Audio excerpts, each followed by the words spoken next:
Hi అండి. Welcome to Swathi taste of home. ఈరోజు మైసూర్ బోండా ఎలా చేసుకోవాలో చూపిస్తా ఈ వీడియోలో.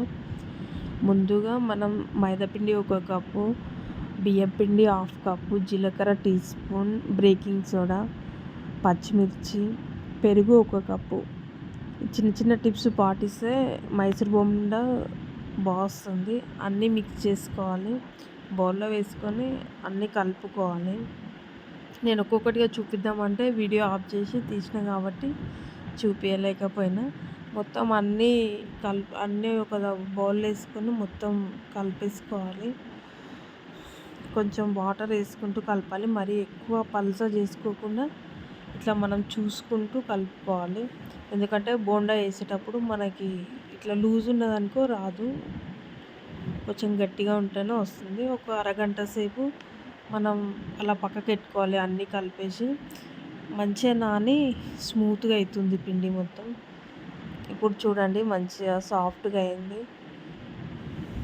ఇప్పుడు బోండాలు వేసుకున్నా కూడా మంచిగా వస్తాయి. చూపిస్తా.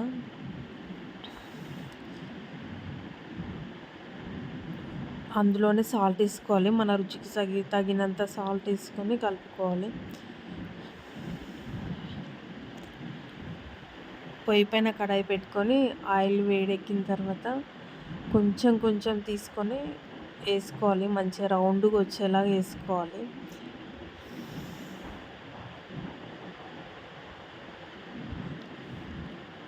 ఇలా వేయండి మీరు కూడా, మంచిగా రౌండ్గా వస్తాయి ఇలా పెద్ద నెయ్యిల నుంచి వేస్తే.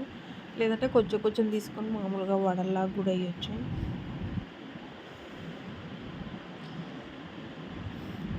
ఇలా అన్నీ మొత్తం వేసేసుకోవాలి.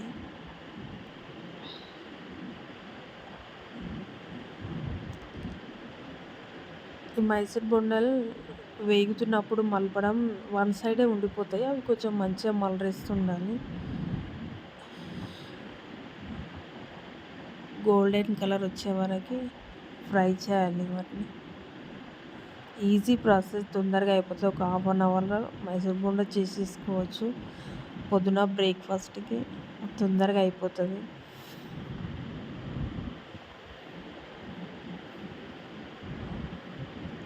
ఇలా మధ్యాహ్నం మధ్యాహ్నం కలుపుకొని బ్రౌన్ కలర్ వచ్చే వరకు వేయించుకోవాలి వాటిని.